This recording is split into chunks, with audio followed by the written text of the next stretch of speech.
Let's get the thoughts now of the Conservative MP for Stoke-on-Trent North, Jonathan Gullis. Jonathan, what's your reaction then to where we are at today with all this Rwanda plan? The government is still pursuing it, but no flights will surely leave for Rwanda this side of an election.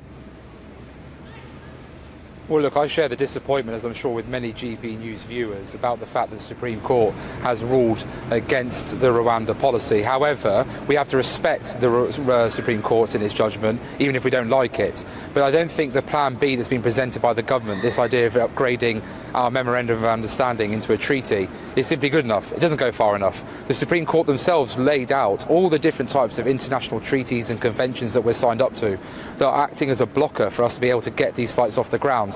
And I was very disappointed when I asked the Home Secretary in the Chamber just a few minutes ago about the fact whether he'd be willing to not just look at changing the domestic legal framework, which the Prime Minister's spokesperson said they're willing to do, but whether they would be willing to disapply international laws and conventions like the ECHR, like the Refugee Convention, and to get the answer nope from the Home Secretary was simply not good enough.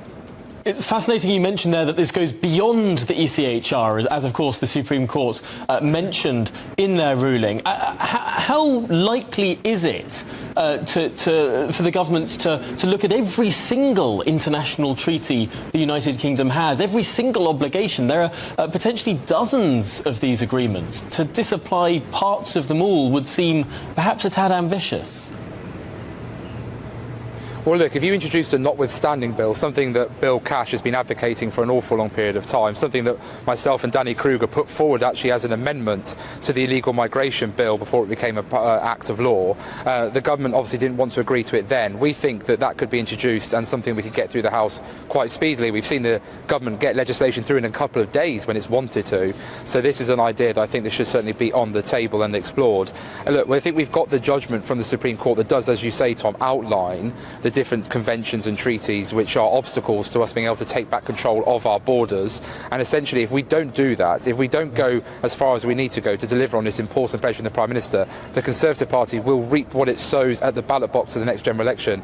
In my Stoke-on-Trent North, Kidsgrove and Tork constituency, 73% voted to leave the European Union. I proudly campaigned for that, to take back control of our laws and our borders, and at the moment it doesn't feel like that. Jonathan Gullis, a notwithstanding bill, if it achieved support of the government, could pass the Commons. But isn't the problem here that whenever the government has tried to do something ambitious on the borders, you only hold a third of the seats in the House of Lords, and of course the courts often interfere too? Wouldn't the problem with a notwithstanding bill be that the Lords wouldn't pass it?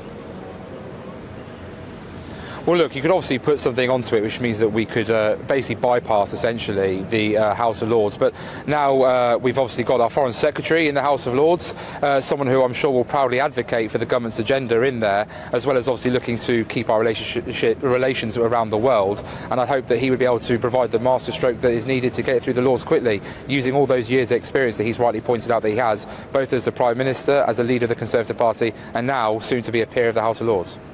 Something that you suggested should happen, Jonathan, is physically pushing the small boats back into French waters in the Channel.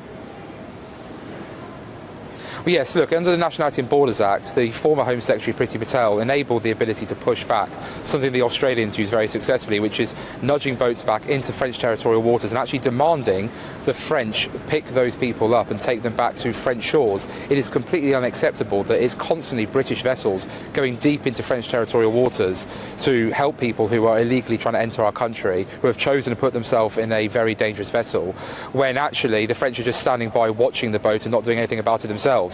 It makes a mockery of the near £700 million that we've invested into our relationship with the French to date. And even though small boats crossings in terms of people are down by a third and in terms of vessels down by 50%, we're still at nearly 30,000 people for this year alone. It's simply not good enough. The people have had enough, especially in places like Stoke where they've been taken advantage of for far too long, having their housing supply taken up, school places stretched, and obviously the NHS put under further strain. Well, of course, the government would say that 22,000 crossings have been prevented by UK-France cooperation in the last year. But I think, Jonathan Gullis, you do speak for a huge proportion of the electorate when you say that that's not good enough.